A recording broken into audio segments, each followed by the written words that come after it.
connecting to the real nerds is so easy. You can go to our website, realnerdspodcast.com. You can like us on Facebook. We have a Twitter account, @RealNerds. We also have Instagram. You can call us, 720-6nerds5. You want to email us? You can do that too, realnerds@gmail.com. Thanks for listening, and enjoy the show.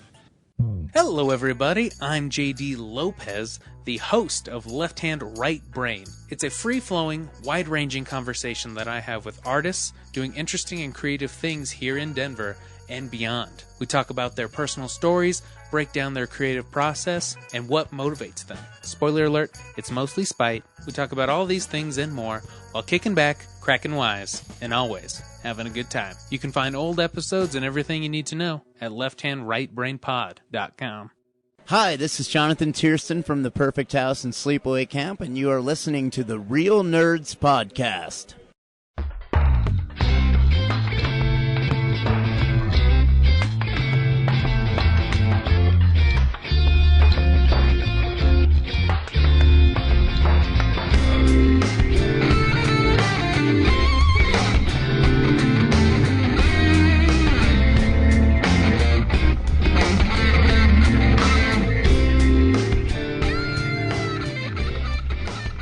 Welcome to Real Nerds Podcast, unofficially the official podcast at Denver Comic Con 2018 and beyond, Hey, that's what I did.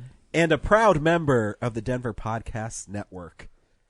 Great job launching it last night, guys. Thank you. I watched the 2-minute video that Brooks shot. And by looks of the crowd, it looks like it was podcasters and Brooks. So, yeah. That's about right. so we were the only ones with fans. Woo! Yay.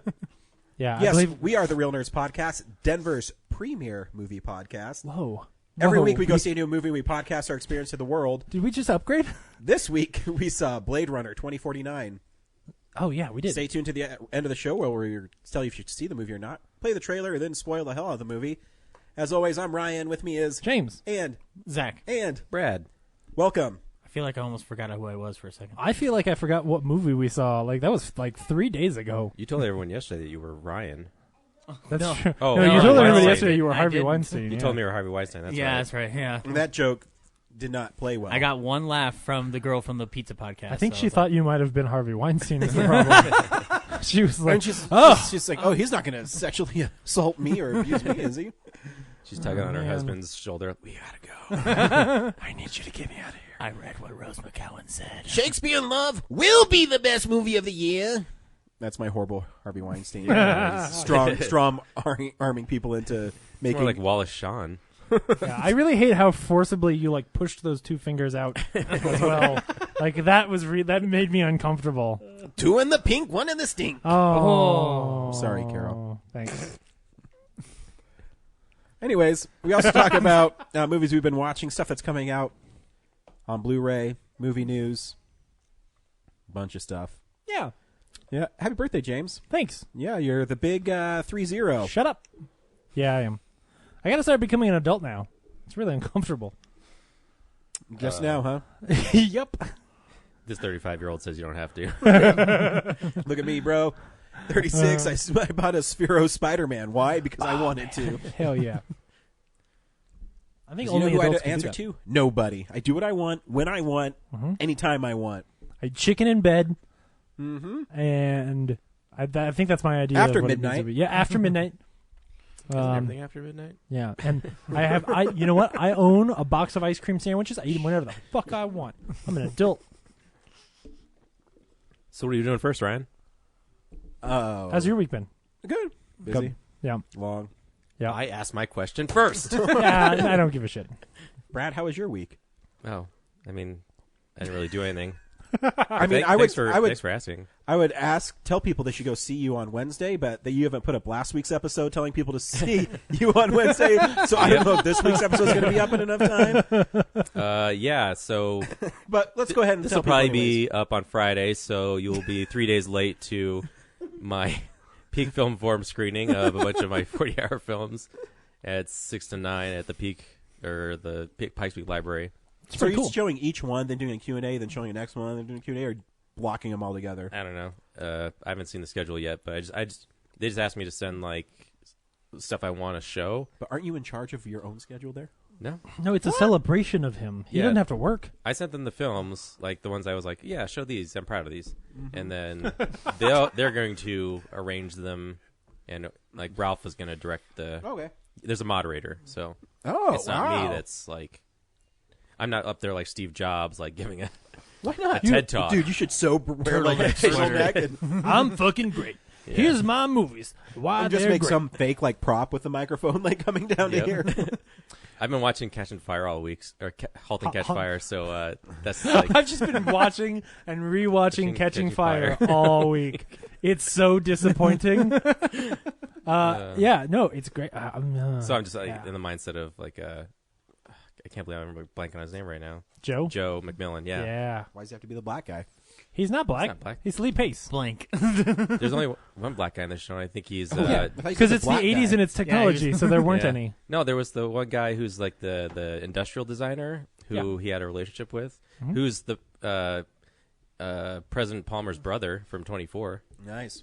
So yeah, I love me some David Palmer. You should have showed like one of your old movies, like you know, something that maybe you're not proud of now, but like was a very Look early where film I of came yours. from. Yeah, because then it'd be like, hey, let me just set the bar. So I started here, and it was shit. And now, Actually, the first thing we ever did is great. So well, play Pikachu video. That is pretty great. there you go. See, but then people would be like, oh, see, you just gotta get started, and even if you don't think it's great, you just keep working Keep until you working make at it. something good. You gotta make like 150 videos since then, and Yeah. Next thing you you'll know, get there. I have my Star Wars tickets. I just want the whole internet to know that. More time? Me too. 9 p.m. Yeah. Brad got some Star Wars tickets too. One of the ones I bought will probably go to Zach, so he's got one. 2 of them will go to me, so me and my Two wife of them will got go to them. you. I got 14 tickets, so I got a lot of tickets to get rid of. And there's 3 glasses to choose from this time. And I get one? You just might, because I got one of each. Nice. There's a light side, a dark side, and a Porg glass. Porgs are the Please little. don't tell me it's the porg. You might get the Porg glass. That's all right. I'm just gonna bring a Dixie I'll buy my cup own and draw glass. Star Wars on it. Like I was freaking out when Spider-Man Homecoming came out. I'm like, am I going to be able to get a glass? And they had some left still. Criswell predicts that the Porgs are actually going to be really fun and adorable, and I'm going to want one. and just not this saying. generation's Ewoks. I don't It'd be think they're gonna awesome. be this There's like a generation. scene where they're all like in a room, and it's close to the end, and the door like slides open. It's Kylo Ren, and you just see like the lightsaber go, and then the next scene is just a bunch of porgs cut in half. No, it's going to be a complete reshoot of the Younglings sequence. That's what I was going for. Yeah. I did say that You don't understand my power. I did say that if in that scene where the Porg is sitting on the front of the Millennium Falcon and Chewie's behind him, if Chewie reaches forward, grabs the Porg and bites its head off, I will without a doubt make it my #1 film of the year. They're the snacks of the Star Wars universe. No, I do. I keep seeing these articles talking about Porgs being like lunch or like foods. Instead of a bag of Cheetos, it's a pork. Yeah, I think Porgs are like somebody's meal, and that's actually a joke in the movie. It's the most adorable food I've ever seen, man. Yeah, I'm just saying, if he bites a head off of that fucking adorable thing, Dude, I'd I be think- so happy. I think it's so cute when my little boy eats. I don't know why. Like, it's just, he has like a chicken finger and he's eating and being a good boy. He's cheeks fixing get whatever he giant. needs to be fixed in your house. I was watching this review of like all the King Kong films ever. I've never seen the 70s King Kong. There's a Missing moment where he like inhales and puffs up his cheeks and he looks so silly, and then he sexily blows on Jessica Lange. I think I need to see that movie now. That's the most You've never seen ridiculous, it? Oh, you've stupid never seen it shit. before. No. Ooh, Yeah. I would. I would be avoided interested. it because I thought it was a bad idea. It is. I avoided it and until like a certain point, and then when I saw it, I was like, I think I'm glad I watched that from like a visual effects perspective. But Well, there's a part where Kong is on top of the Twin Towers. Bad idea. And he's there, and it shows close up of his face going, "Rah!" But behind him, it's like projected film, and it looks awful. yeah, but Yep. like yeah, it's got Jeff Bridges in it. Not that helps. Yeah. You know, it is what it is. Yeah. I mean, it's not as cool as going around town with Brad.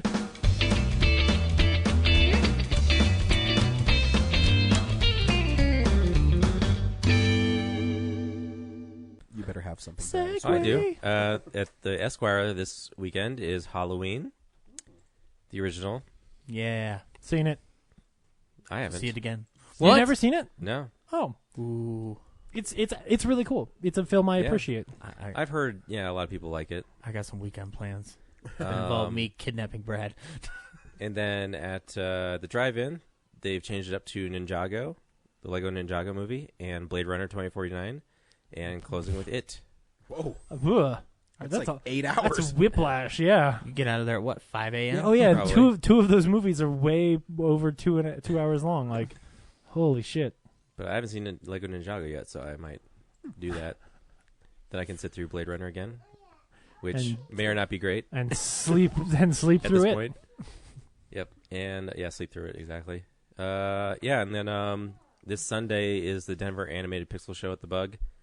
7 p.m., another round of animated films from the local Denver filmmakers, and there's cool. going to be 2 from me in there. Sweet. Nice. So, yep. Any check preview of that which out. ones? The Meowed Manx parody and the Starcats parody. Great. Nice. So, yep. And I think that's like $10 for. There's 2 blocks. There's a 6 and an 8 p.m. Cool. And I think it's 10 for one or 25 for both. So, come check that out. Cool. And that's what's going on around town. Nice. We also see movies at the Alamo Draft House. Well, I do. I don't know about you guys. Hello. Hi, I'm Kevin Smith. Hi, I'm Leonard Maltin. Hi, I'm Mark Hamill. Hi, I'm Elijah Wood. This is Seth Rogen. I'm Christopher Mintz-Plasse. I'm Ron Starr. Welcome to the Alamo Draft House. My wife wanted to go see Blade Runner. Isn't that weird? Did No. you tell her no? Well, no, I mean, like, you know my wife. I That believe doesn't I se- watched Blade Runner with her in college. Yeah, but, like, it doesn't seem like a movie she'd like. Did you like Ryan Gosling? It's super heady and pretty pretentious, and there's a lot of just like dark, moody shit. I don't know. Yeah, and she's like, I really like Dystopia. I was like, all right, well. It shocked me that she wanted to go see Yeah. this movie. Yeah, especially because like she scoffed when I said Star Wars. Yeah. You can keep your Star Wars. Yeah, So, yeah, at the Alamo, the Addams Family movie party, cool, the Fifth Element beer dinner, cool. Video Vortex presents Haunted Ween, which is a really weird trailer before. Is that about a scary child who's trying to learn to use a toilet? No, it's like it's like these kids laughing Thank at you. this dude getting his head chopped off. Yeah, There's a Ghostbusters movie party. cool. That'd be a fun one. Yeah, Rocky Mountain College of Art and Design presents Back to the Future 2. Isn't that your alma mater with a new name? No, that's the other art That's college. RamCAD. RMCAD. RMCAD. Rocky Mountain College of Art and Design. I bought tickets to that show, and then Ralph programmed the Peak Film Forum over it. So, can you return a ticket? Like, Yeah. yeah, Oh, at the Alamo? Yeah. yeah. I mean, I guess bought I shouldn't say online. it too much, but yeah, you totally can. Just call them; it's fine. Okay. Or if you're at the theater, you can refund it because all the time. I mean, I do like I just did where I buy like I don't know 14 tickets because I'm pretty sure I can give them all away, and then I get there and somebody drops out at the last minute or something. So they're always really good about it. That's why the Alamo is the best place to see movies. You can also see Get Out again. Yeah. I think Cool. that's part of their Halloween Yeah, programming. yeah. Mile High Movie Rose presents Pet Cemetery. Is that movie good? No. Okay. Soundtrack Trivia Tuesday with Brett Saunders. And The Devil's Workshop. So I don't You know. were so melancholy. And the Devil's Workshop. Was that all that you had on there? Yep. So Steve actually added something for this Thursday. That is if this episode goes up, but they're going to be showing Richard Stanley's Hardware at 7:30 on Thursday, and they got it in a 35mm print, and they had to acquire it from out of the country What? to get it. What is Richard Henry's Hardware? Richard Stanley's Hardware was billed by Miramax and Artisan when it was released as Terminator for the 90s, but before Terminator 2 actually came out. So it's a weird robot movie with Iggy Pop in it as a radio announcer. It's insane. It's bloody. It's violent. Like it's got boobs in it. It's all over the fucking place. Is it? Good. And it's. I mean, like, I would say watch it. If you know about Richard Stanley, He's not answering your question. Yeah, I thought Richard Stanley's name was Richard, like Henry or whatever I said. So I answered what it was. No, I know. No, but it's interesting, especially if you know about Richard Stanley's work on the Island of Dr. Moreau movie before Frankenheimer got. He's that guy. Yes, he is. Oh, okay, cool. This is like one of the films that got him the job at New Line for that movie before he got booted out. Yeah. So I might be there. I don't know. There's also a screening of Friday the 13th on Friday at the Littleton Alamo. So I know. I saw that and I was like, oh, but I want to go to Ryan's new house and watch Cult of Chucky. Is this Friday the 13th? Mm-hmm. Oh, cool. Yep. In an October month. That's You cool. right, bud? I don't know any better. Like, whatever. He's like, I'm cool. So yeah, so it's at the Alamo. Cool. Fun place to see movies. It is. We also get movies that come in every once in a while on Blu-ray or Ultra HD in a segment I call, what the fuck's coming out on Blu-ray? DVD releases and Blu-rays. We did upgrade this year. This week we became urban. Baby Driver is coming out in 4K. Yeah. There's a Steelbook edition that has not a great cover, but you can still get it in Steelbook, which is cool. Not me. I got the regular one. Good. And I might be doing the same thing. Yeah. Yep. That movie is great. Mm-hmm. The Lure is getting a Criterion edition this week, which is that movie where a mermaid hangs out and takes a bath. So, yeah. check it out. No, it's much of a musical mermaids trying to do like a live show, and then they're That's also right. strippers. Yes, you And, told. I remember your review of that film. Yeah. And then they get jealous of boyfriends and things. And They eat people. I really just want them to hang out in bathtubs.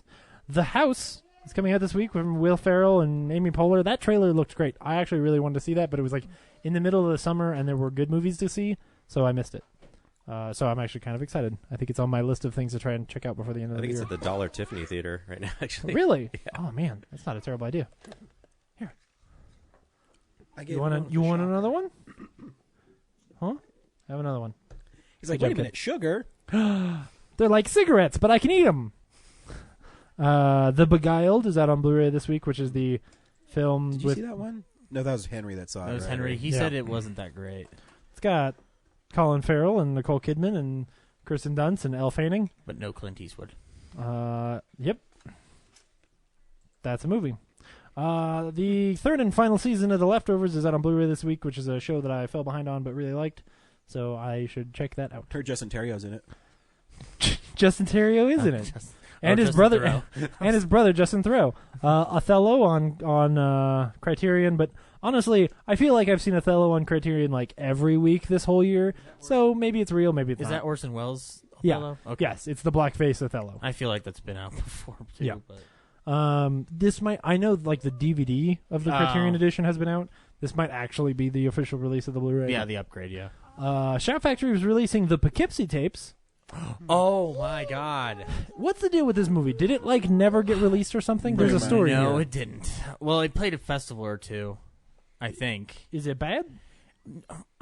Well, it was held by MGM. They financially collapsed in 2007, and that's one of the reasons why Cabin in the Woods is a Lionsgate movie now. But that was just one of them that fell through the cracks.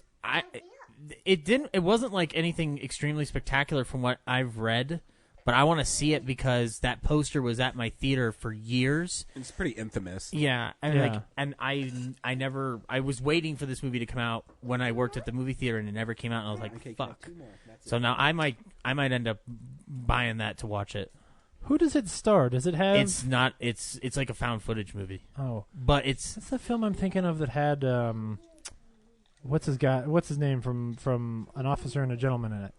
Richard Gere. Yeah, there's like a Richard Gere horror movie that sounds like this. Anyway, I don't whatever. know. Is it called Gerbils? No. Anyway, moving Allegedly. Going places where no one else has gone before. on. Yeah.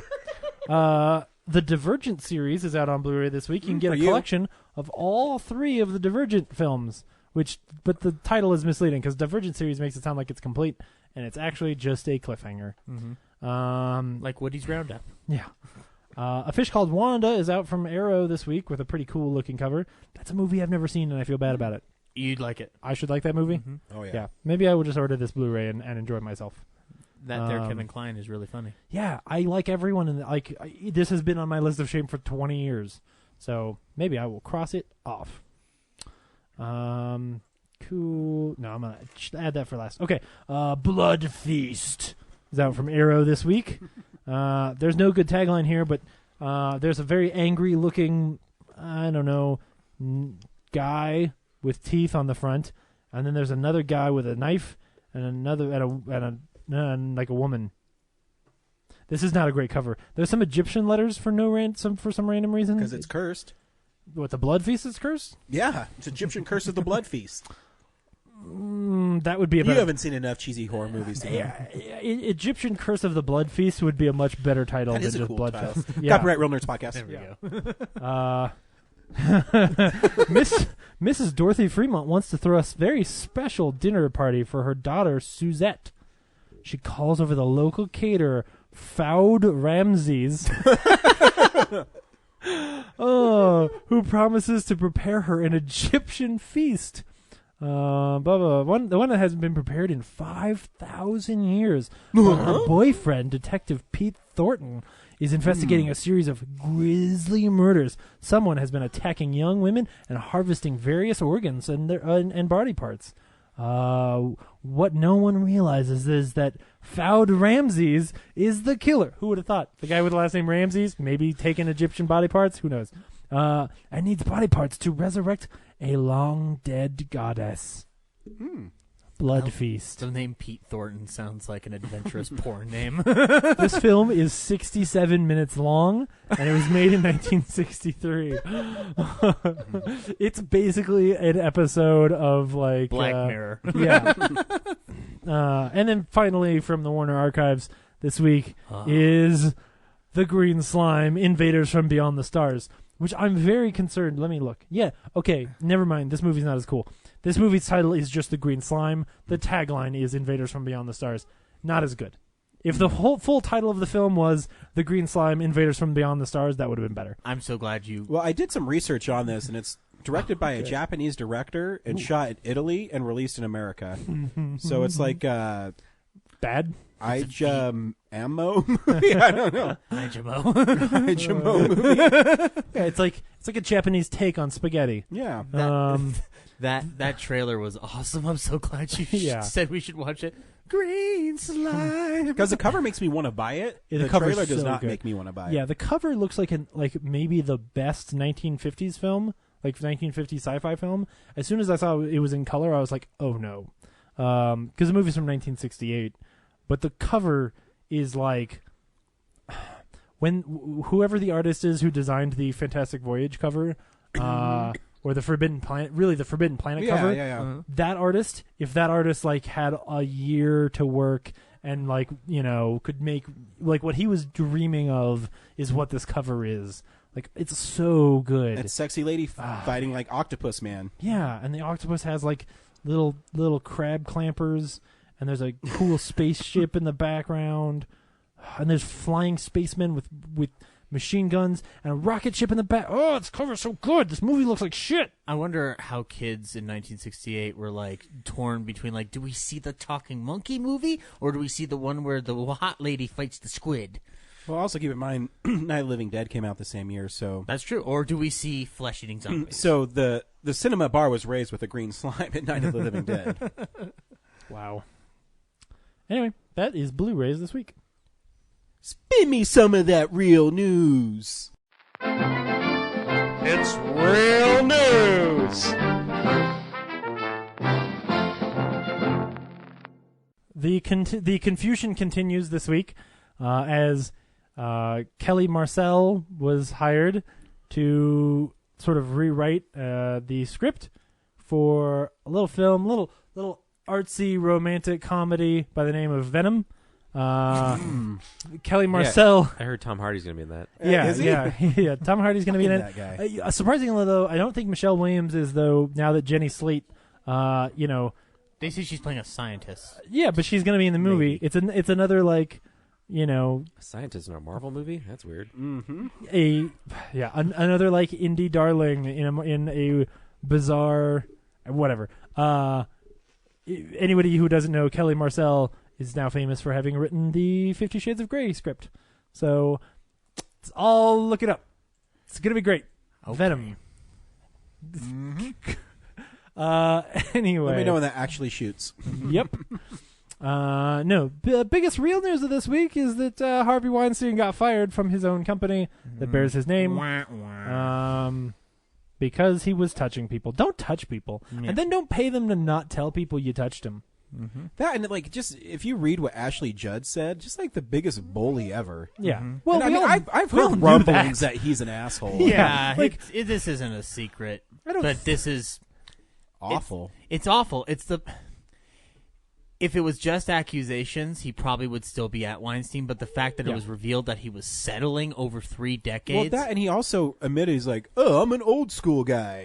That madman. It's locker speak. Okay, I was Don Draper, guys. You don't understand. We drink a lot. Yeah, You don't get to do that. Don't be an asshole. This is a fucking shame, Thanks. I wanted that for back. a company that I really keep it. respected when I was younger. Yeah. Like they were putting out the movies that I like to go see. I read just this afternoon, Kevin Smith weighed in on it, and he was just like, I feel fucking ashamed that I was profiting while other people were in pain. And I'm like, and I'm glad he's attorney for it. It's not Kevin's fault. No, it's not. But it sucks when someone you've worked for years turns out to be the devil.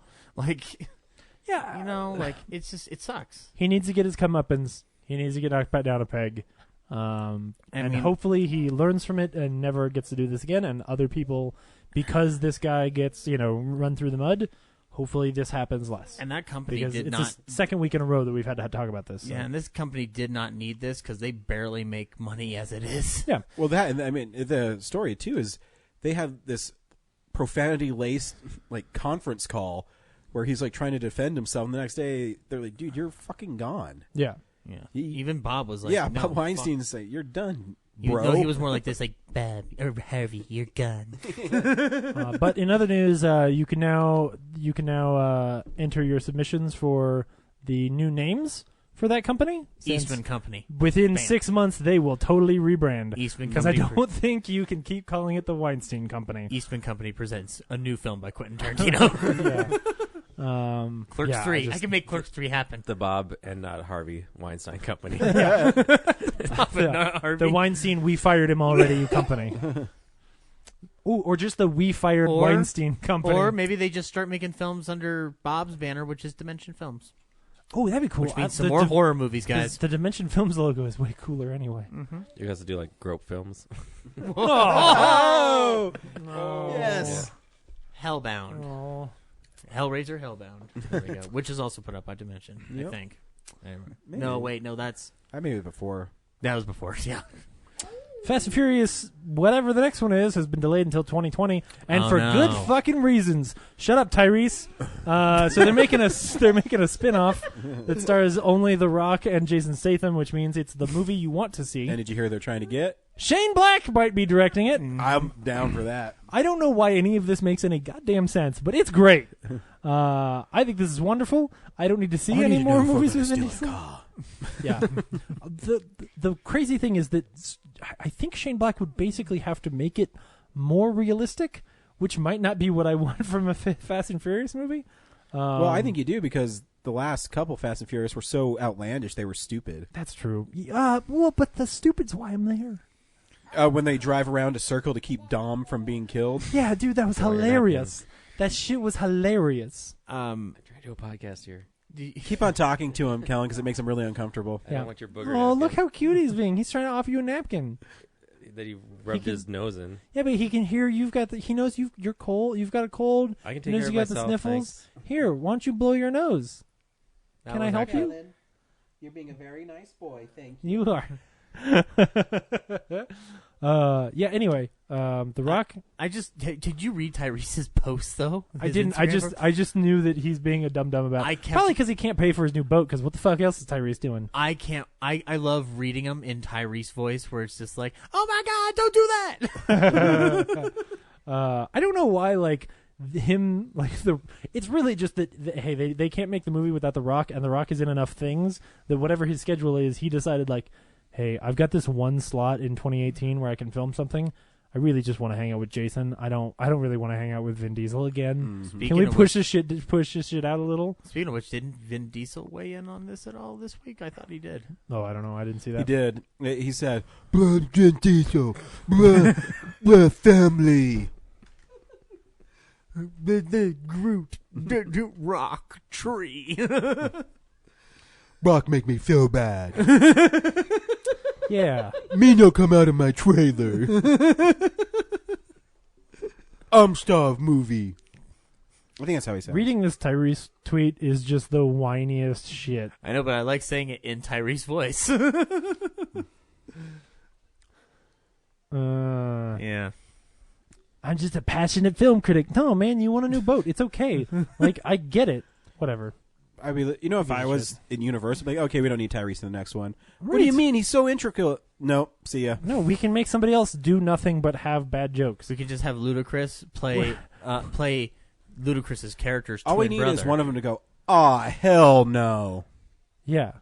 Ryan, you should be in the next Fast and Furious movie. Can anybody else in that cast go, "Oh no, oh no, oh no, oh no"? That's what Tyrese does. But when Tyrese says hell no, Hey, it's a special thing. I like Tyrese.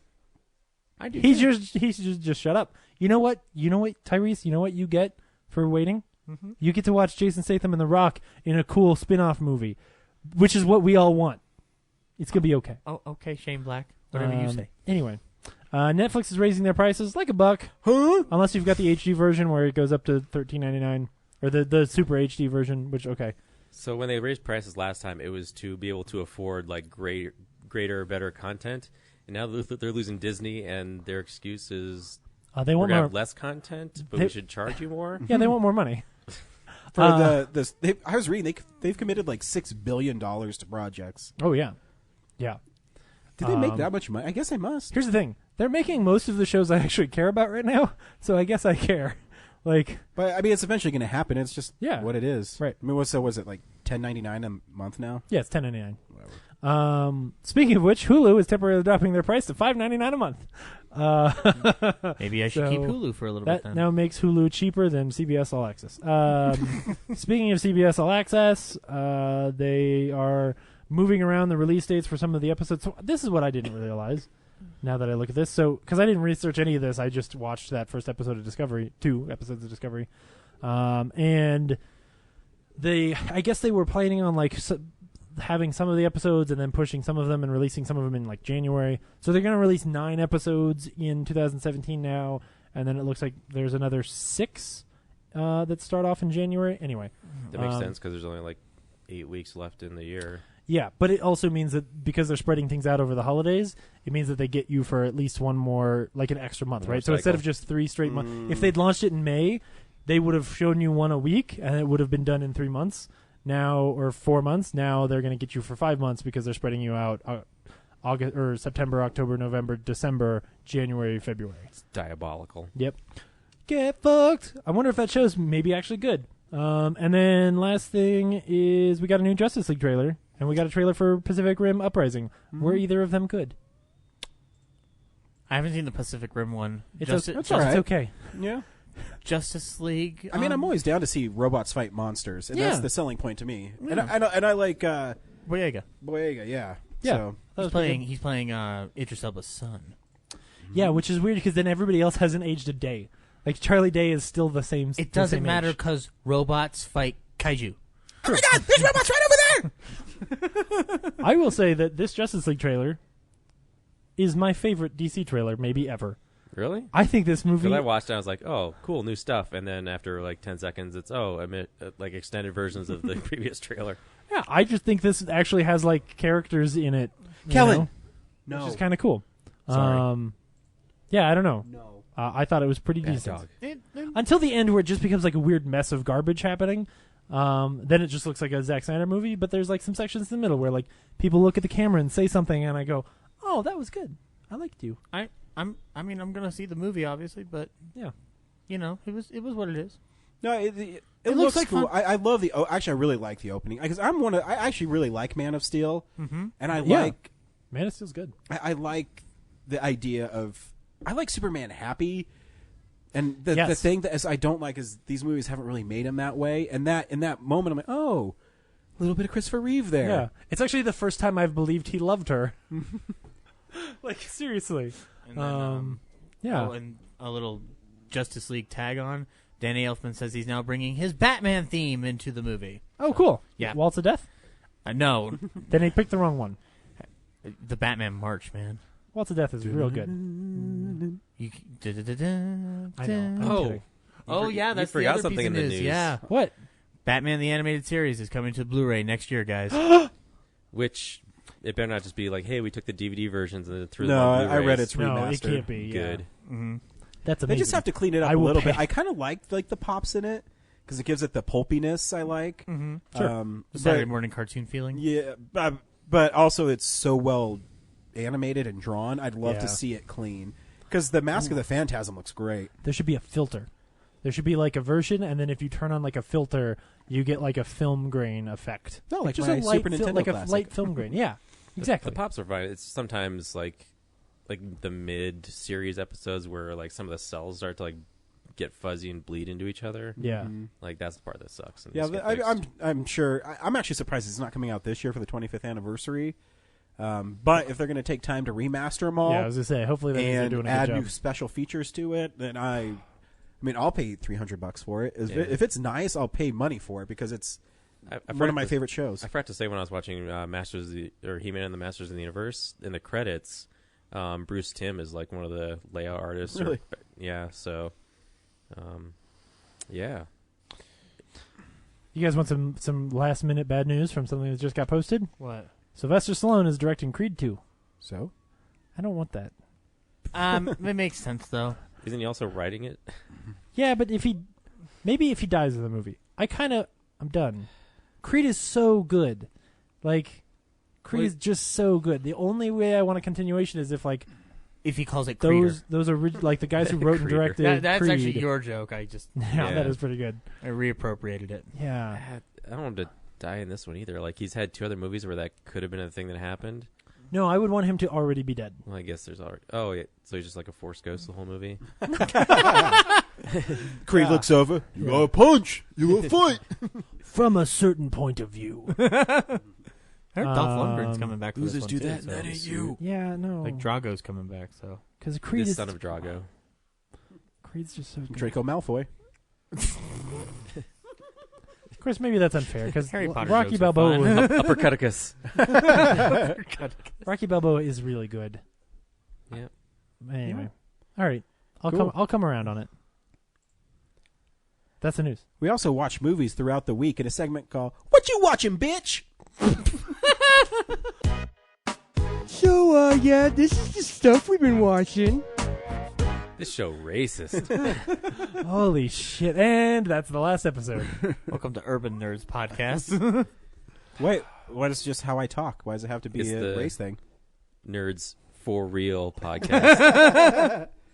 Wow. Number 4. I Real. would watch movies for you. Ryan, what you watch this week? Whoa, sorry with me. I don't think I've Yeah, ever- you never get to go first. I know. Thanks. That- Actually, watched quite a bit. You know what's nice about going first? Let me tell you a little secret. Sure, go ahead. Then when Zach and Brad go, you can just tune out.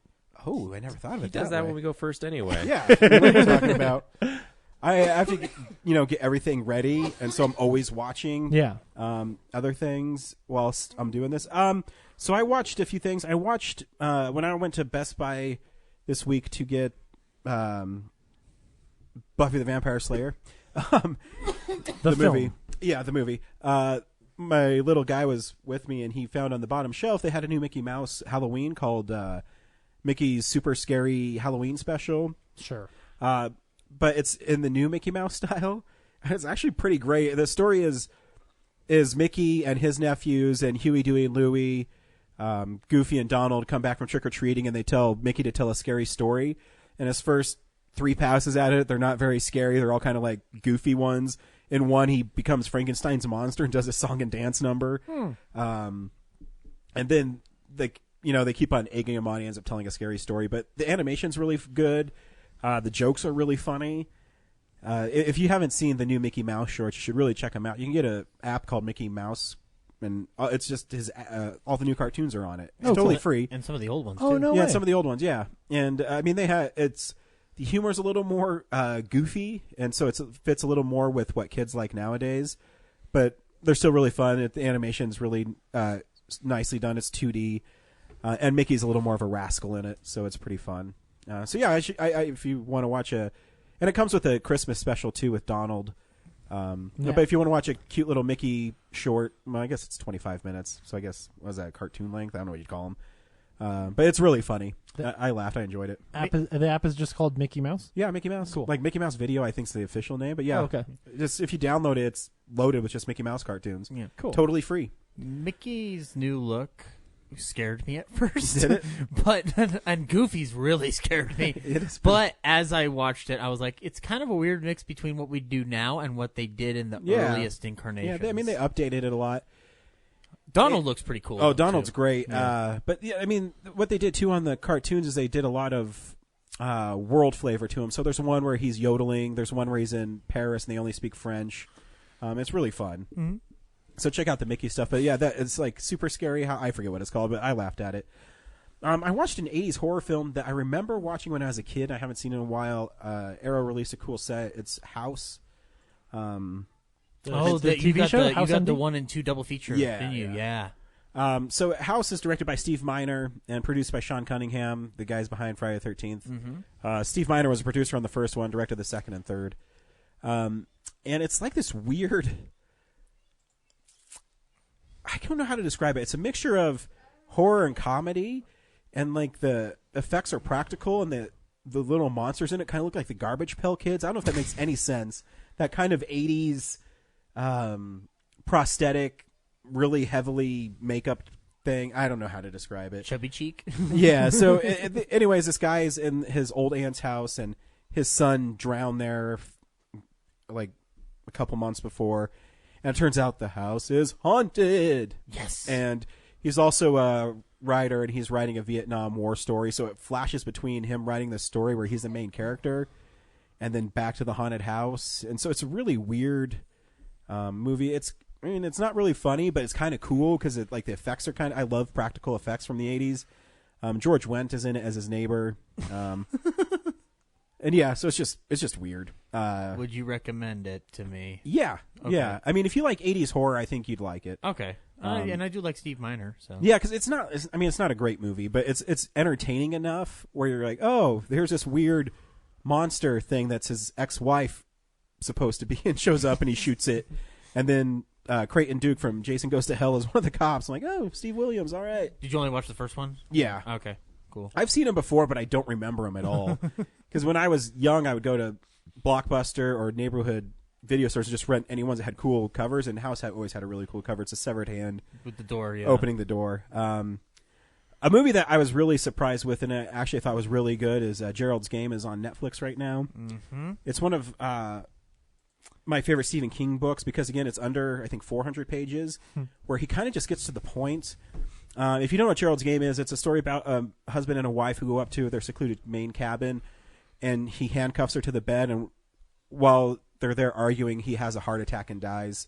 And so she's chained to the bed and can't get off. I saw it this week too, so I Yeah, guess I'll kind of chime in. So go ahead. It's really good. Mike Flanagan directed it. He did Oculus and the Ouija, good one. Mhm. He also And did Hush. Hush. Hush is a great movie. It's Oh, also on Netflix. Bruce Greenwood is amazing in this movie. He plays the husband, and he kind of, after he dies, his wife has visions of him, and he's just mean to her. Yeah, like the belittlement. Yeah, and whatnot. It's pretty great for how minimalist the movie is. Mhm. And again, I think Stephen King is at his best when he just lets his characters interact with each other, and not these huge, sweeping stories. I think when he's focused, his stories are really well made. I think that, and especially with what we've seen with It this year, is that when you get somebody who's able to take his material and adapt it in a unique way, it works. Carla Gugino is amazing in this film. Oh yeah, she she's is great. astounding in this film. Like, I was blown away. You know who's great too is who's the dude who was in Gremlins? Oh fuck. What's the kid's name? The main character in Gremlins? Mogwai. No. The actor. Gizmo. Is it Zach Galligan? Zach Galligan, yeah. Yeah, it's not Zach Galligan though, is it? I don't know. Is it? I mean, that's his name, but I forget who's in Gerald's Game. It might be Zach Galligan. That sounds right, actually. Yeah. Brad will look it up on IMDb while I'm thinking about it. But he's great as her father. Mm-hmm. I don't want to spoil what he does, but he's a perfect kind of creepy and abuser. But it's not Zach Galligan. Who's in Gerald's Game? I have to reconnect my account. I liked it a lot. Like, it visually is amazing, considering it's mostly taking place inside this room. Oh yeah, it's. I mean, it's terrifying to. I mean, it scares you enough where you're like, oh, my husband just died, and I haven't faced and my I'm demons. stuck here alone. Henry Thomas. I'm sorry, he's from E.T. Mm-hmm. The little boy from E.T. is amazing in this movie. Mm-hmm. It's good, and it's on Netflix. So like, yeah, so definitely check it out. I was actually surprised. It's probably one of the best produced Netflix movies. I couldn't tell that it was like. I mean, well, Beast of No Nations is good, but Yeah. it is also it's Cary Fukunaga's very gritty style. So, but Gerald's Game really good. I'd recommend you check it out too. And it is interesting the apparition that she's haunted with. I thought it's played really well, and the revelation of what happens. Oh yeah, that I won't spoil it again, but you should watch it. It's I think only like an hour and 40 minutes. because I hadn't read the book, so I was walking in very clean. Yeah, it's good. I watched the. Go ahead. He's not. Zach Galligan's not in the cast list. No, I said that. I said it's Henry Thomas from okay. E.T. Sorry. I watched Buffy the Vampire Slayer, the movie. I love that show. Oh. You know, the movie. I'm sorry, the movie's called Ben Affleck the movie. Yeah, it is his first movie. And when I was watching it, they redubbed his voice in ADR.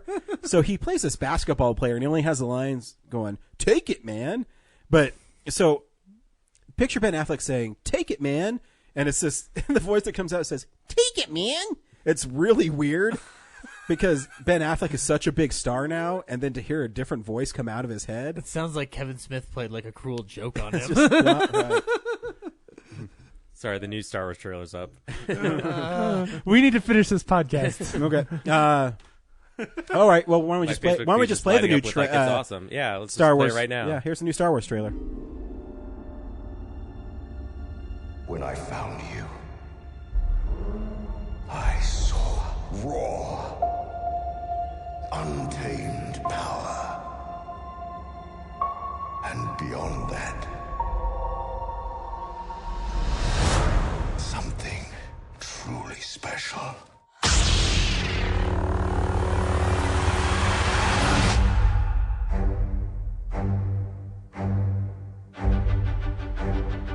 Something inside me has always been there. But now it's awake. And I need help.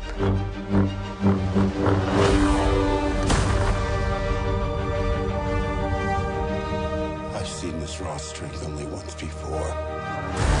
It didn't scare me enough then. It does now.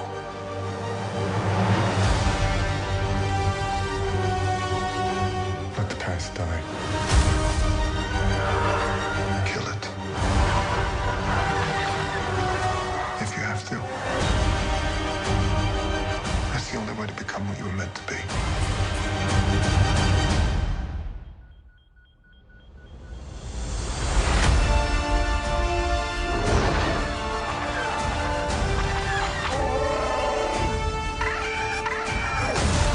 We are the spark that'll light the fire that'll burn the First Order down. Come on! This is not going to go the way you think. Fulfill your destiny. I need someone to Show me my place in all this.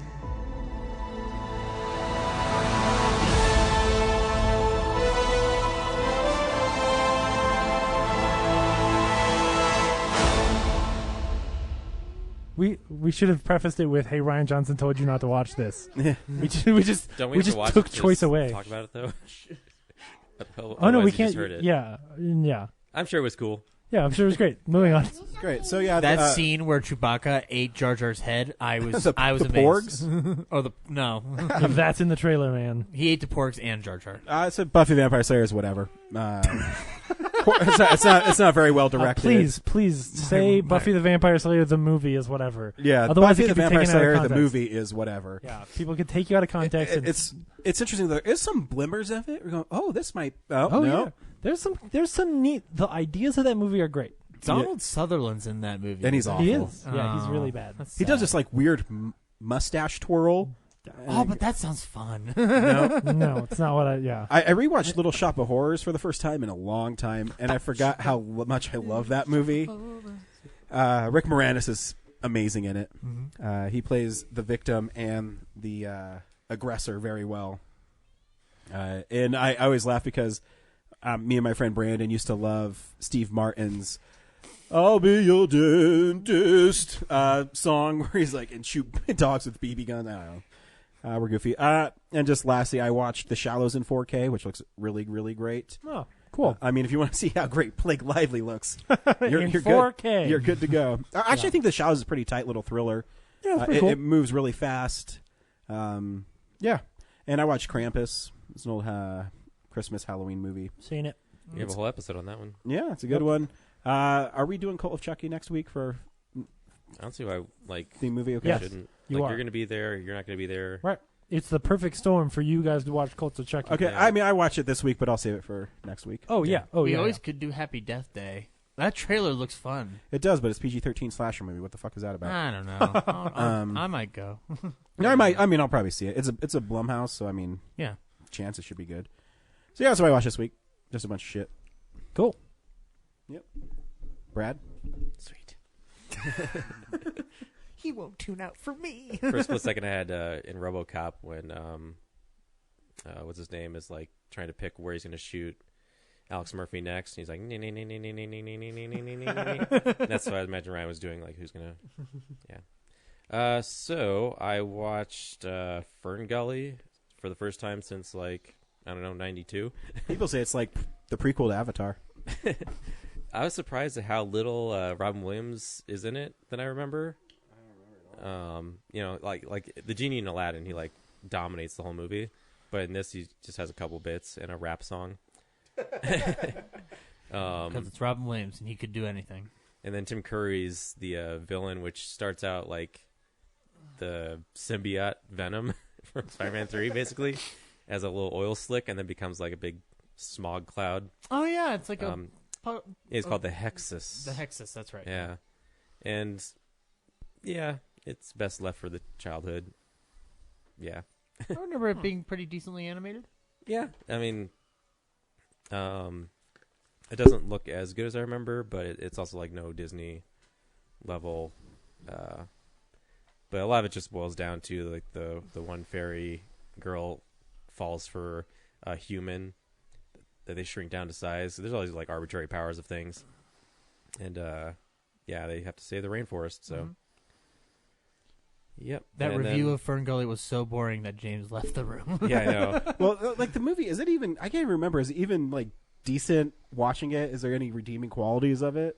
I didn't really like focus on it. About 10 minutes in, I was drifting off to thinking and doing other things, but I just kept it running. Save the rainforest. Because once it becomes like the girl fairy gets enamored with the human guy and like shows him her fairy world and everything. I was like, oh, and then Hexus comes in, and he's just like this, pollution bad guy who. He's big oil, man. Fern Gully was great. That show was my shit. That was a show. The movie. The movie. That shows my shit. No, I said that shit was my shit. Oh. I started rewatching some old the original Mr. Show. That's fun, and I revisited the first season of *Halt and Catch Fire*, which inspired me to rebuild my computer this week. I still think one of the greatest lines in any show ever is, "Oh man, my dick's so hard." Then fucking suck it. That's from Mr. Show. Yep.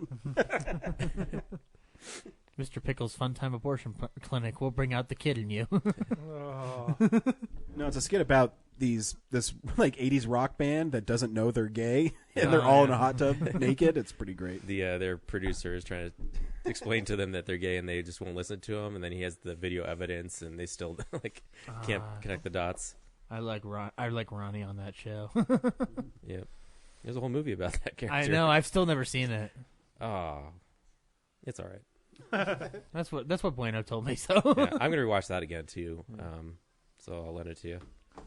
And I guess the last thing is I watched the 3rd episode of Star Trek Discovery. Me too. Which kind of like night and day. Yeah. After shitting all over that thing last week, I watched the 3rd episode and I was like, it's exactly like I said. This is where good. The trailer make it seem like this is the episode where the series should start. And everything that we did see should have been things that you learned along the way. Yeah. Throughout the season. Yeah. So. Because those first 2 episodes are so terrible. Well, they're so simplistic. Sometimes new shows have to get their legs.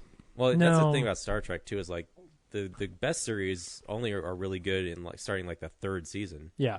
So I would bet money this is a case of the original pitch of the show was something kind of like what we're starting now, where like you start in the middle of this story and then you get flashbacks, and I think like CBS clearly was like, people are going to be so confused, because those first 2 episodes just feel so shoved together, and this one is like, there's some mystery there.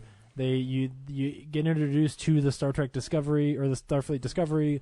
There's some weird dust or some shit on the ship. And why is everything dusty? Sometimes things float. There's guys with you don't believe that. There's guys with like black badges and shit. Like, it's cool. I don't know. It's not amazing, but it's pretty good. It made me laugh. I didn't hear that. I will say that my least favorite character is still the main character, but I realized that most of that is because I'm still bitter about how dumb she is in the first 2 episodes. Yeah. That like in this one I just can't help it. That when she makes her little like stink face, I'm like, fuck you and your stink face. If they just started it with like, here's this disgraced character and you don't know why, like she'd be totally cool. She'd be totally cool. Yes. Yep. Or at least she'd be pretty cool. Yep. So yeah, it's too bad. Yep. So, but yeah, I'm more interested now after seeing this episode. So I'll be renewing my all access subscription for the rest of the season. Yeah, unless something stupid happens next week. I accidentally forgot to cancel mine. So how much will you spend on all access to watch all the episodes? Well, based on the math like we just did, $30? $7 times 6 months. So 42. Yeah. That's way more than a TV show. Yeah, I mean, I guess 30 would probably be the most on Blu-ray. Yeah. I don't know. If I were buying a season of Hannibal, I might pay $30. Yeah. Like it's ridiculous. If I like something, I'll buy it again. Yeah. So that's not. I'd rather not see it and then they take it off CBS Access and then never release it on Blu-ray and then I'm totally screwed. Sure. So. Yeah, I guess I skipped part of the news, which is the reason that they're shuffling around episodes is because they're saying they've seen such amazing success with the first couple episodes, So well, the problem is Star Trek has such a following that people will pay for it to see it, and so I mean, how viable is CBS All Access when Star Trek isn't on there? Right. Because it's such a big property that because there's not a lot of other shows on that. Yeah, thing right Young now. Sheldon. I mean, Marathon. is The Good Wife going to be something people are going to plunk $7 down you for? can watch a month? every other Star Trek series too. You can. Well, I mean, you can DVR everything else that's on there. Like that's the silly thing about it. Enterprise on there? Yeah, I think yes, it is. Yes. Yeah, you're right. Okay. Yeah, every other Star Trek show is on there. Well, I mean, I guess if you want access to them and you don't want to take up space on your shelf. Or you could have. Well, I guess I haven't checked recently, but it's been on Amazon Prime for a very long time. Actually, one more criticism of the show: that new scientist guy. The famous character actor guy. Is he a famous character actor? I don't know. I've never seen him before. The lanky alien dude. No, not Doug Jones. Oh, the space guy whose like partner gets thinged. Yeah. Oh, by the way, there's a great there's some really great effect of, horror like, people, in this episode because there's a monster that like eats people on the ship, and it like bends this guy's face around. Oh, it's Remember so the prequel to The Thing? It's like that. Nice. Yeah. But no, yeah, that scientist guy, like, it's another Starfleet character with like a shitty attitude. I'm just like, that is not the universe that Roddenberry created. Like, these are supposed to be like the best of humanity. Yeah, no, he's a shitheel. It's still not a great Star Trek show, and even like that speech at the end is cool, but then immediately the thing that follows that is lame. Okay. So I don't know. It's still not the best, but pretty cool. That's it for me. Zach? I watched a few things. I saw the new Jerry Seinfeld special on Netflix. It was funny. I mean, Why aren't more people watching my special? Good job, Brian. Thanks. I watched it just so I could get that impression specifically. It's fine. I mean, it's kind of like the movie Comedian that he did a couple years back, where it's a documentary, but it's also some of his stand-up. So, kind of goes back and forth between the two. But it's fine. It's what it is. Saw Gerald's Game. We already talked about that. I decided to celebrate James's birthday by watching a Matthew McConaughey movie. So I rewatched The Time to Kill. Yeah, and that movie's fun. It's a good one. But I've seen it so many times over the years. Like, this is the first time I realized, like, oh, this is just wish fulfillment. Like, this every single beat of that movie is just like, oh, in an ideal world, yes. A black man can get a fair trial. Well, not just that, but like every step of the way is like incredibly coincidental. I mean, like they do everything from like convince you that like the world is fair, just, and that Sandra Bullock has talent. So it's.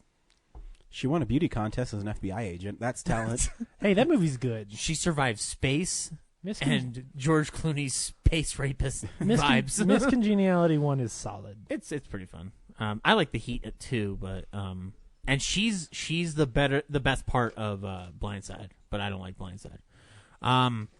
So yeah, I mean, it's a good movie still. I like it. Kevin Spacey's great in it. Like I like how that period of the 90s was like the birth of his skeeziness, and then he's still been able to make it like a career.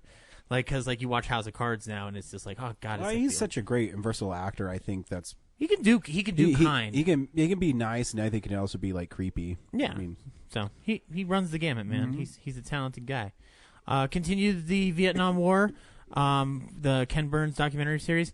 Guys, that war's not going so good. I don't know exactly what's going wrong, but we just got rid of Johnson and we're bringing in Nixon. So I think things are going to make a turnaround, and I think we're gonna win this war for the good of all humanity.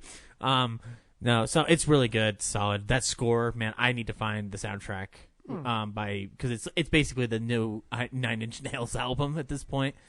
I watched for the first time a documentary called The Last Man on the Moon, which is about Gene Cernan, who was the last of the guys to do an Apollo mission. Yeah, he just died. Yeah.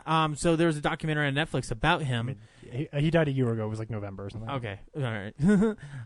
The documentary is really good. It follows his career as a Air Force pilot. Going up to being part of that like whole clique within NASA, then kind of like slowly gaining the entrance into this world where he eventually becomes the astronaut. And they show footage of him interacting with some of his other buddies, whether in the Air Force or in NASA and whatnot. And it's really good. It's really touching. Made me cry. I think if you haven't watched it, I think you should. That. Yeah, that sounds great. And it's on Netflix. So awesome. That's awesome, and it's only an hour and a half too. So gonna do that. Yeah. Other than that, the only thing I've been really watching is I got back into The Daily Show, which I took a good 2 years of not watching it, and it was mostly because John left. John who? John Stewart. Oh, okay. But I don't. I know I had nothing against Trevor Noah. I was just like, oh, John's gone. Maybe I don't need to watch it anymore. Maybe I'm done for the time. Trevor's fucking funny. I love him. He is. I don't think he's very comfortable in the show, though. I think he's still finding his vibe. I think it took Jon Stewart like 2 or 3 years to find his groove. So yeah, and I like it. He's good, but it's just he's not quite there yet. I mean, he has some good moments, but I think he needs to work a little bit on interviewing people. But that'll probably just come with time. I think his his weakest thing for me is that the segments aren't as interactive with the audience as John's were. Like, John had this great thing where, like, sometimes it'd be like, we're going to start a new segment called, and then it'd be something like Jon Stewart touches kids. But when you read it, it sounds terrible, and the audience would laugh. And John would be like, really? You guys wrote that out on the teleprompter? So it's good. There was a new Back in Black, Lewis Black segment that was awesome on healthcare where he's like, I've got arthritis in every bone in my body except these 2 fingers. And he just raises his middle fingers. And it's funny because Lewis Black is a cranky old man. So that's all I watched this week. Nice. Cool. James? Not much. I watched Star Trek Discovery. And then I think I'm forgetting something. I rewatched The Thing. I showed Brooks The Thing because she selected it. What did she think? So she really enjoyed that film. Nice. Stuck with her for a couple of days. The reason I bring it up is it is so impressive every time I show that movie to someone who has never seen it before, how effective that movie still is. Mm-hmm. Sort of spoilers for The Thing. That first time so the whole movie starts and it's this slow burn of these guys in a helicopter trying to kill a dog, and of course she's like, why are they trying to kill that dog? And I want to say, because it's The Thing. And you giggle because you're like, just watch. Yeah. And so finally, like 20 minutes in, the movie's only like an hour and a half long. Like, it's super short. Yeah. And, which is actually to its benefit.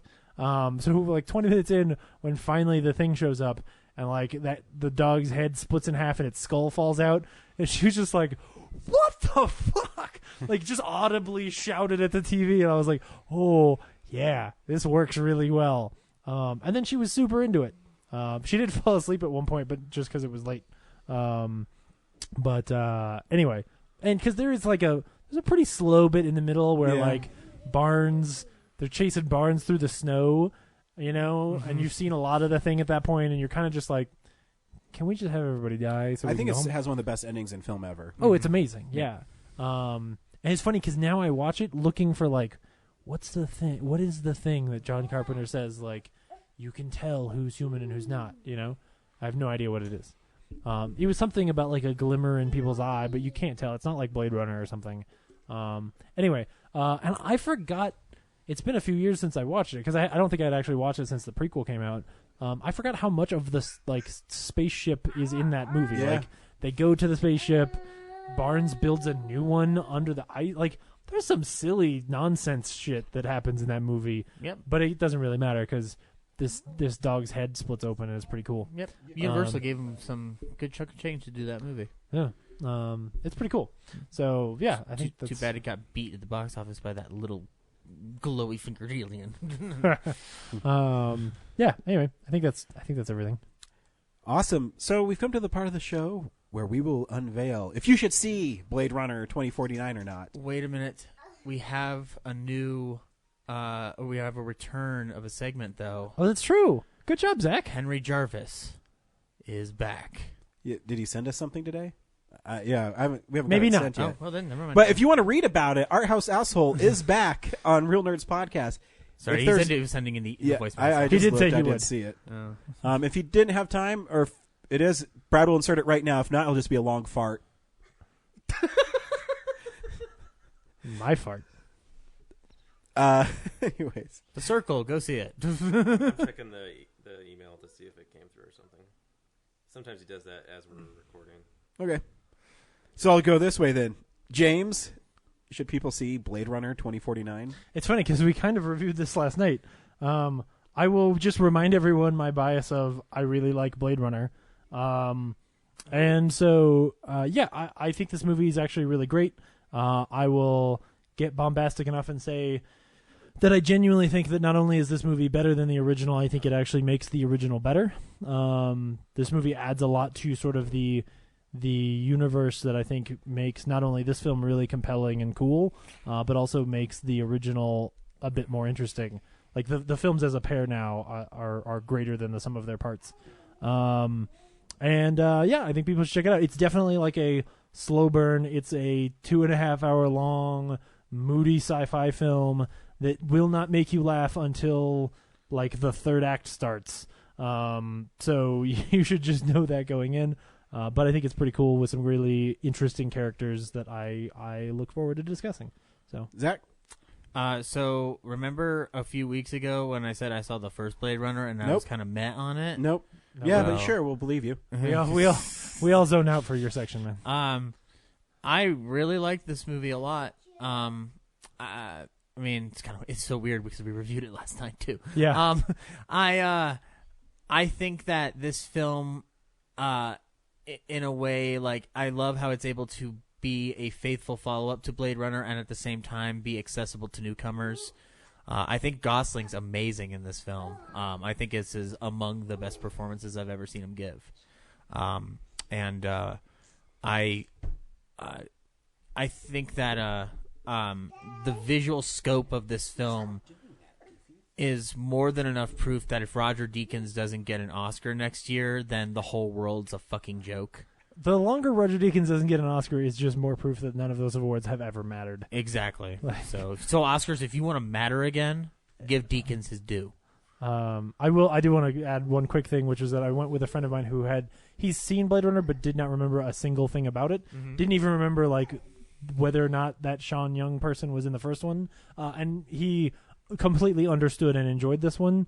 So you don't have to see the first one. So sorry, Brad. Yeah.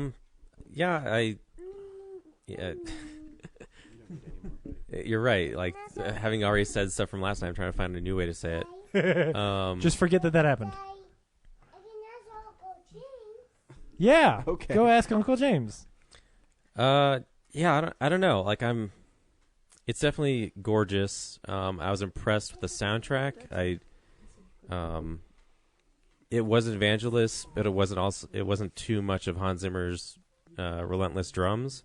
Like it was a nice moody middle ground. The new story I wasn't as engaged in, and I said it last night. Like it's a good blend of extending the mythology of the Blade Runner universe without just being a repeat of the first film. So yeah, I want to see it again. It's definitely, I think it is good. I'm just not like in love with it yet. I might be. Yeah, but people should see it. It's definitely an amazing achievement. Also, for like they just greenlit it like early last year, right?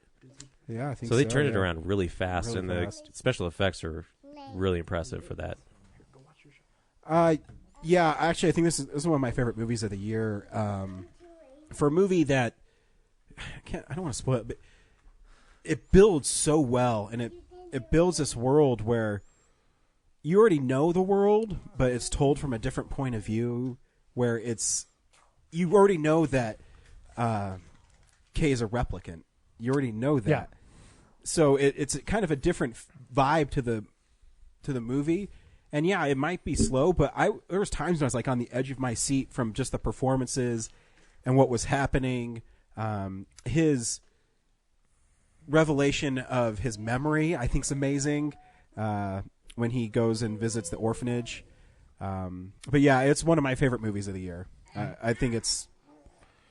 I don't think it feels like 2.5 hours. It Oh, feels no, like no, maybe no. 2 hours, 10 minutes. It's just, that's just the length, but your engagement in it is so good. Yeah, you know? I have no issues with it. Yeah. Here's a trailer for Blade Runner 2049.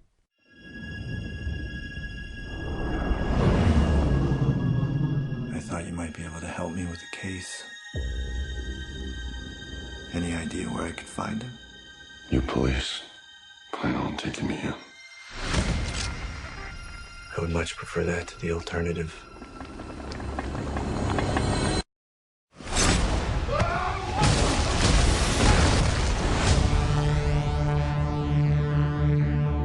Every leap of civilization was built off the back of slaves. Replicants are the future, but I can only make so many. I had the lock, and he has the key. I think I found him. That's not possible. If this gets out, we've bought ourselves a war. You're a cop. I did your job once. Things were simpler then. What do you want? I want to ask you some questions. What happened? I covered my tracks. Scrambled the records. We were being hunted. By who? They know you're here.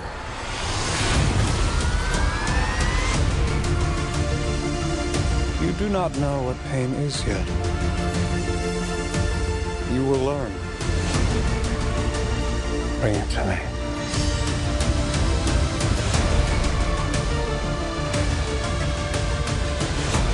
This breaks the world.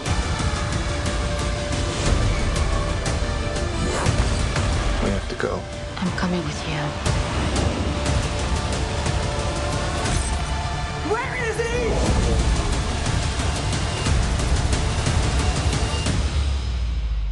The future of the species is finally unearthed.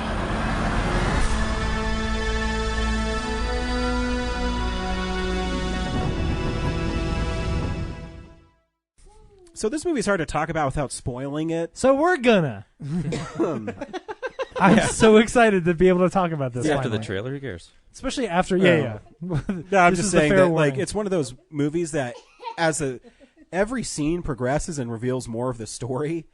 So it's everything you hear about it's a spoiler. Right off the bat, I mean, I'm shocked how long it took for Harrison Ford to show up. Yeah. Yeah.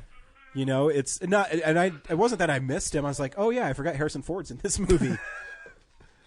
Oh yeah, and it's funny because the movie like tonally shifts at that point because he's like it's dour and it's quiet and it's slow, and then Harrison Ford shows up and you're like it has at least a little levity to it, which makes it suddenly feel like a comedy. Like it's just as soon as he's having a good time, the complete movie just shifts. And when I was watching, I was like, oh, this is the part where he punched him in the face. I recognize that, Booth. There's a point in this film where I'm just like when he hasn't shown up, I'm like, I'm comfortable with just Dreamy Gosling riding in his future car.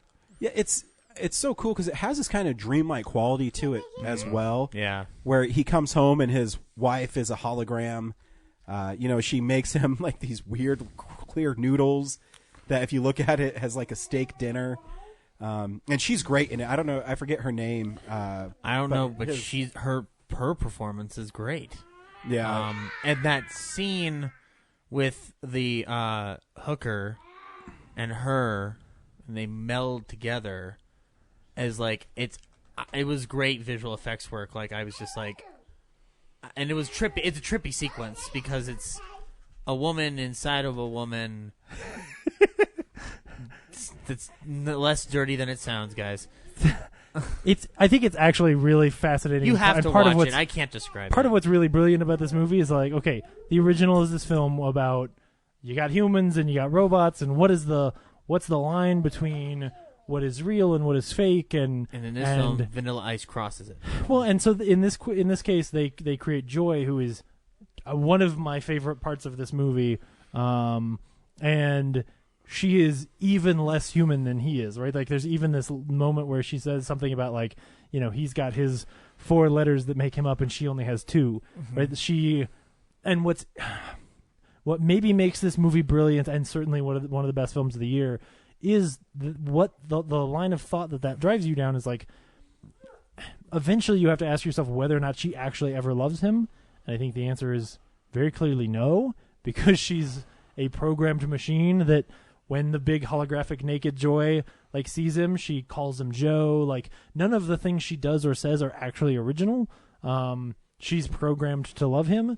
And so then that sort of gives you this very interesting question about like, well, if the difference between him and her is whether or not she actually has any like free will and can have her own original thoughts and stuff like that, then that parallel, when you shift it over to the difference between a human and Kay, that you get to apply that same question and go like, okay, does he actually have his own free will? The big question here of the movie is he does all of these things, because he's told to and he's programmed to, to follow orders. But then when he breaks the rules, he does that because of memories he thinks he has and things he begins to think are real that are actually also still things he's programmed to think. Is free will a reality here? Right. Yeah. Well, that's, I think, the brilliant mood of the movie is I think Ryan Gosling might be in every scene. Except for one with Jared Leto with the birth of the lady. Yeah, any Jared of the Leto's scenes in this were- movie, guys. Yeah, any of this. Yeah, he's in this movie for about 5 minutes. Any of the scenes with like his what's his face, like when she kills Robin Wright, or there's a few, but it's not much. Oh, her scene like with the glass. It's real good. But I think you what's want to great see her about die real bad. Sorry. it's fine. The film is you start to believe that maybe Ryan Gosling is a real person, and that he for some reason got mixed up in this world and got told that he's fake. Yeah. And when the reveal with the other replicants is like, no, it's everybody believes that they're the one. Yeah. And you're like, oh, fuck. And when I was watching the movie and I was following along, being like, God, I don't think I should be ahead of the movie like I am. And then when they twisted on you, and you realize that you've been going along with him thinking that he's going to be the one, and he's not. I was just like, oh, cool. So when you say you thought you were ahead of the film, you mean you knew the whole time he was the one? As soon as he dug up that corpse by the tree, I was like, oh, he's going to find out that he's actually not a replicant. Right.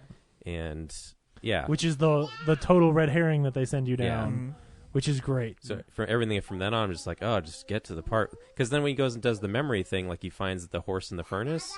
Yeah. It's just like, why are we wasting time with this scene? I know he's a human right now. You're just dragging this out.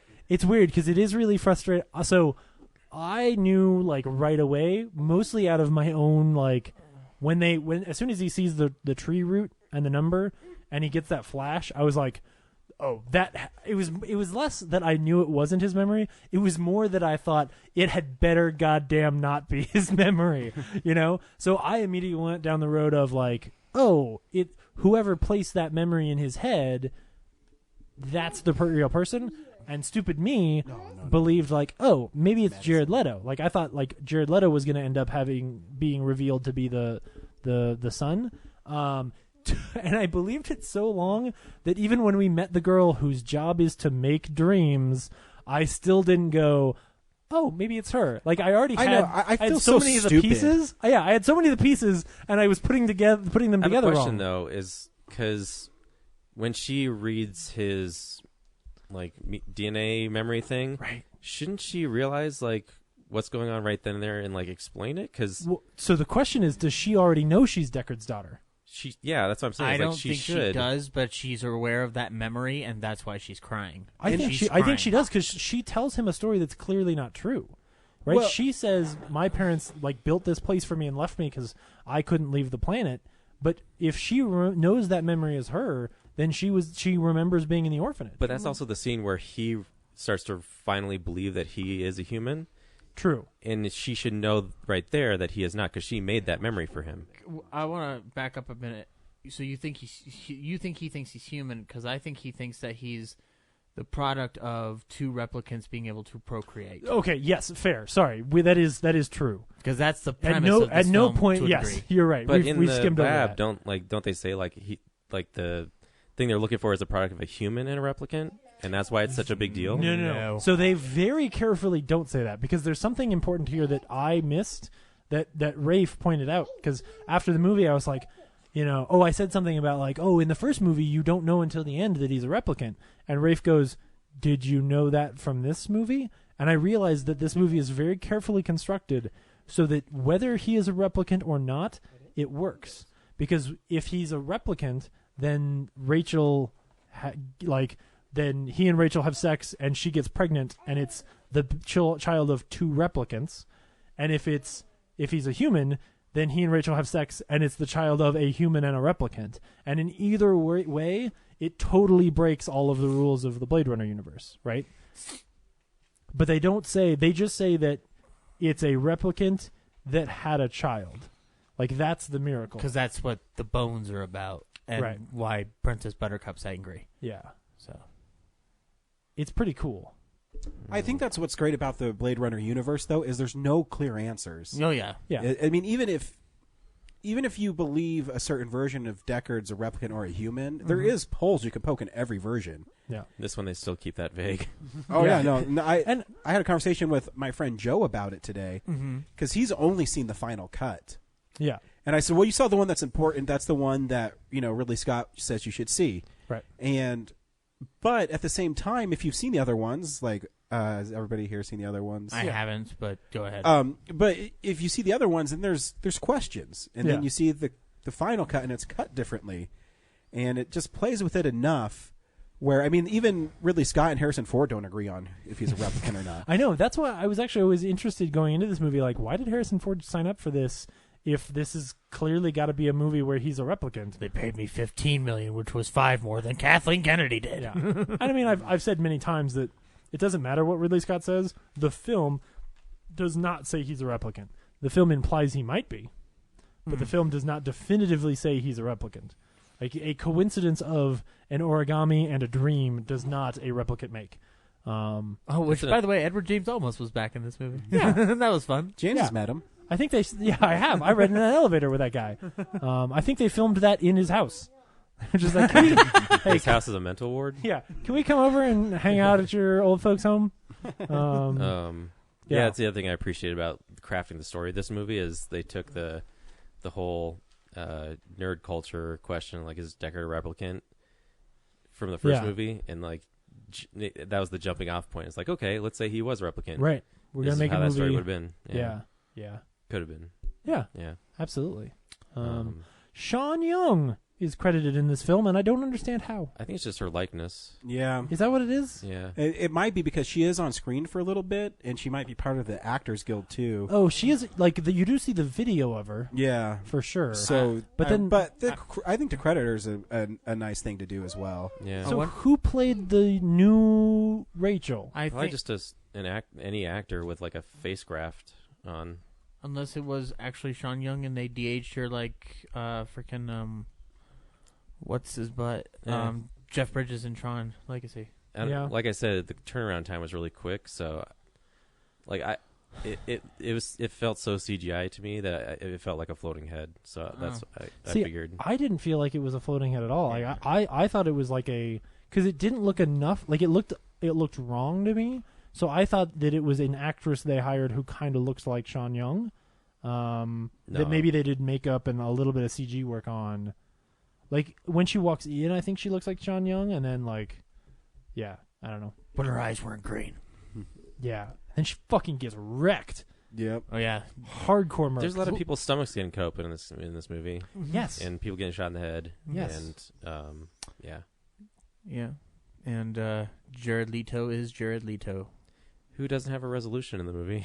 No, he's just kind of there to. Which is like, are they thinking sequel? Because somebody's not coming back for the sequel. He's really important. Yeah, I guess he does die at the end. Yeah. Although, if he's a replicant, then who knows? Yeah. Maybe he can come back. There should be a game show in L.A. in 2049 called "Who is a Replicant?" Which, by the way, James pointed out something that was interesting. So, like, when this movie starts, it starts in gray, and it does feel weird for Blade Runner. Yeah. But then we have to go further into the city of Los Angeles, and that's when it becomes L.A. Noir. Cue the saxophone, guys. It's super. I really like that transition. Yeah. Like that sequence where you're flying in, and you start to see the lights between the cities. Mm-hmm. And like everything gets a little bit brighter and a little bit brighter, and then finally like the score kicks in, and you get those big Blade Runner buildings. You're like, what the fuck? Yep. Oh, and there was cool. a part in the trailer of like a bunch of kids lined up in a row, and then like the black guy with the hood on, and I was like, oh, maybe there's gonna be some kind of like underground rebellion, and then it's revealed to be actually a sweatshop. And I was like, oh, yeah, because it's Blade Runner. It's L.A. in the future, and L.A. has gotten even worse than it already is. Yeah, everything is just always sad. Yeah. One thing, if that one replicant can launch missiles out of the sky and just take out anybody from anywhere from, like, her chair, why didn't she just do that at the Las Vegas location? Because she's crazy. Because she can't see through the radiation. Boom. All right, made cool. that up.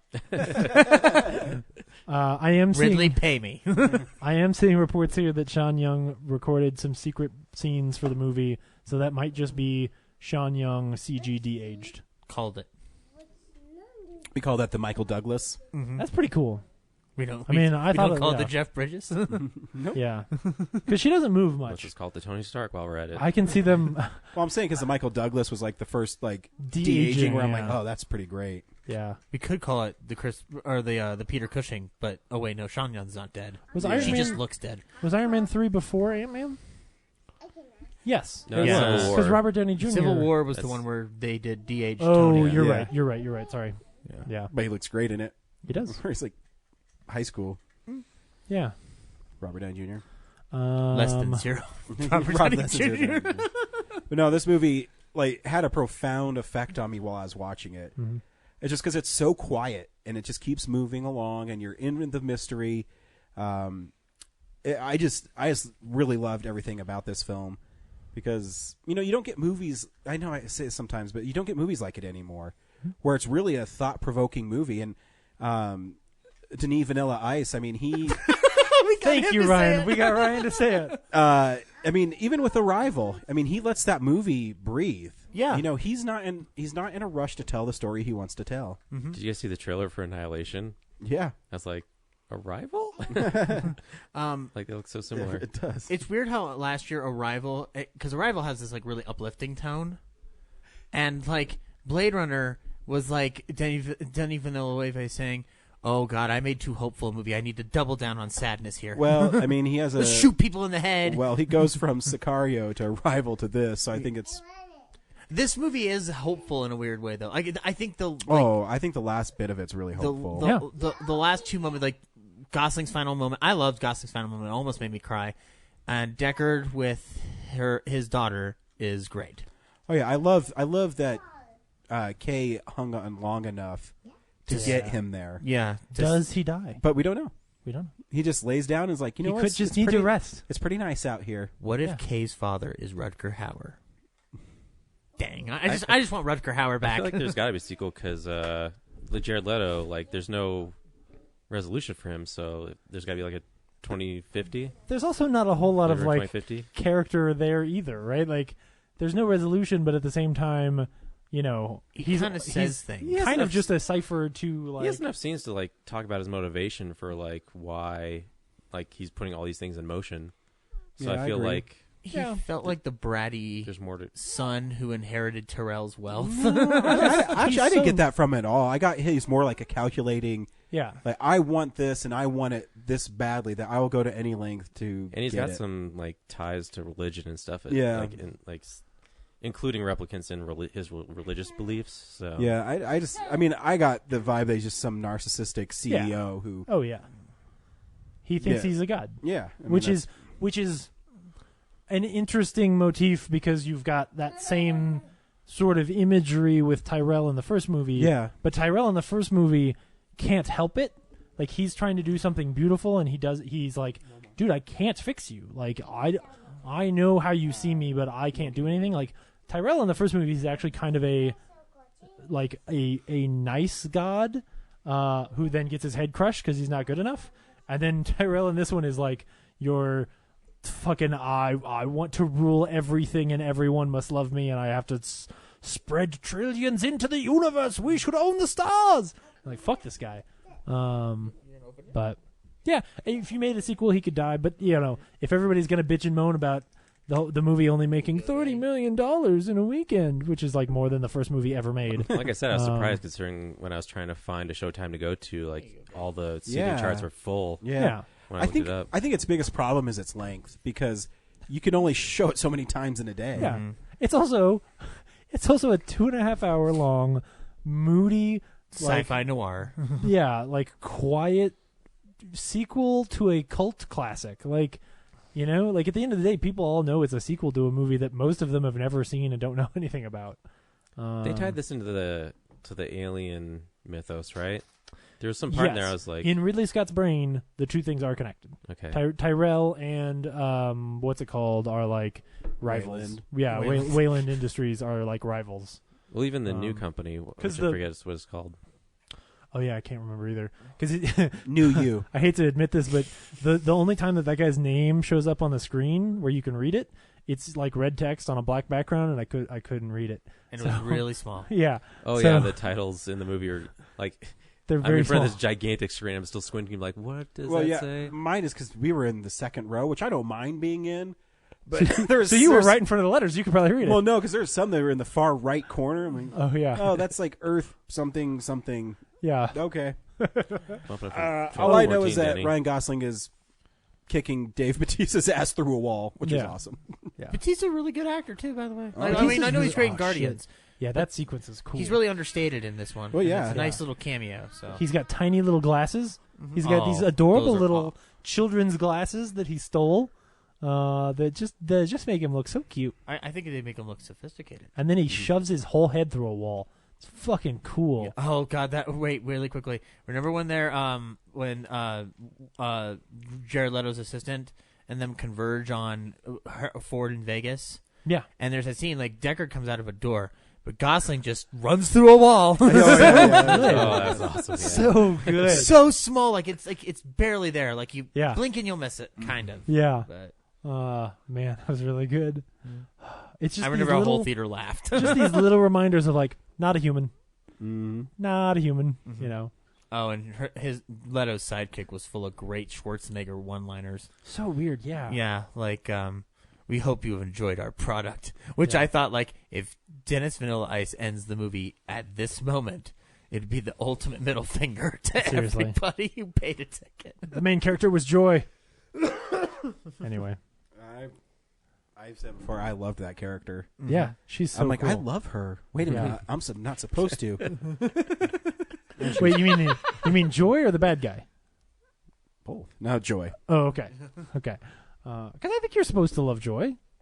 You're just at the end kind of, you have this melancholy moment where... Okay, being someone who's married, I'm like, man, I would just love to come home and have someone just cook for me and, you know. I don't mean it like that. I mean, would. I do. No, I mean like that scene on the rooftop where like you... Early on, I was like, holy shit, he's got a hologram that loves him. This is so sweet.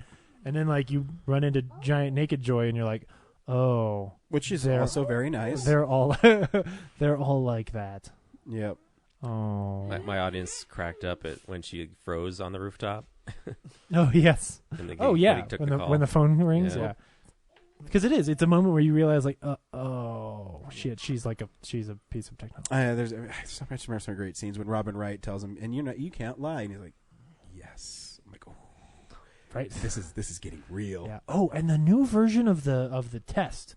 What's it called? The baseline test. The baseline test. The new version of the baseline test is. I could just for that I could say like this is better than the original. Like that version of the baseline test is so cool. It sounds like and gibberish to me. Like, is it like it is smart?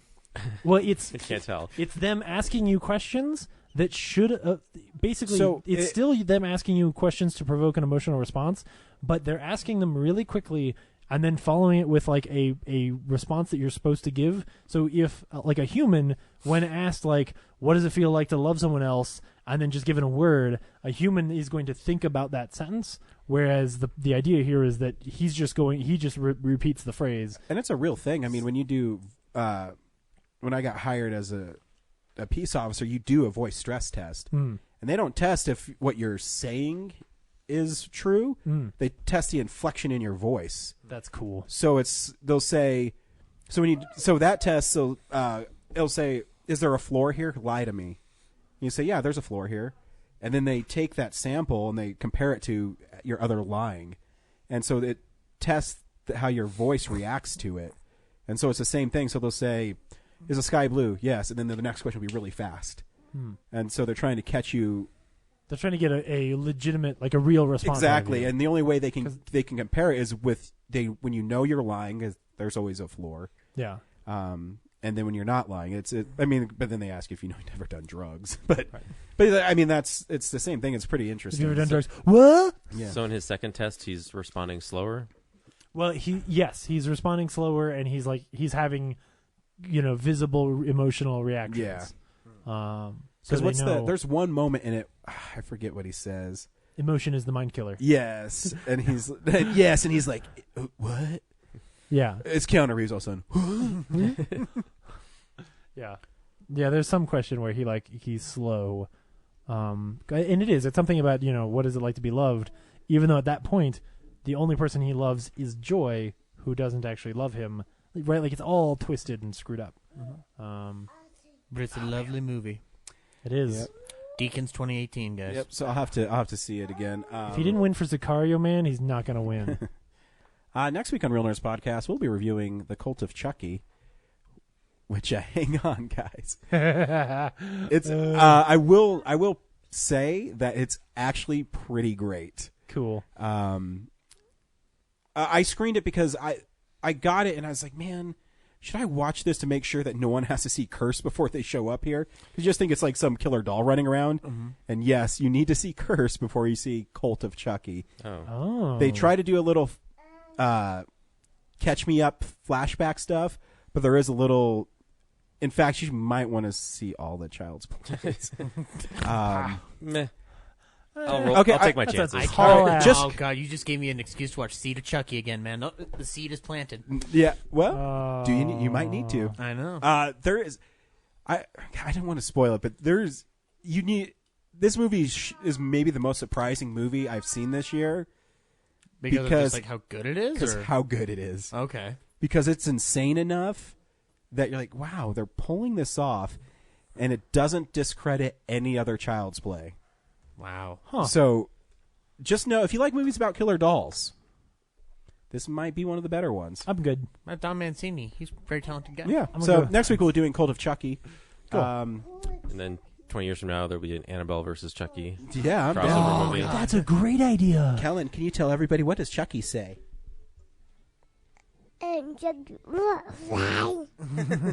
Okay. It's, I'm Chucky, wanna play? So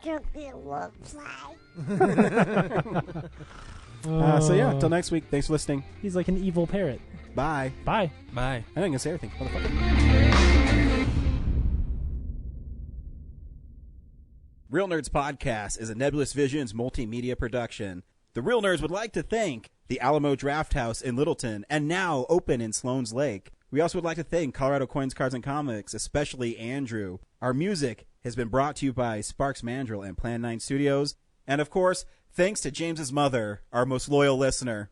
Have a nice day. Real Nerds Podcast is a partner of Denver Podcast Network in the shadow of the mountain. We speak.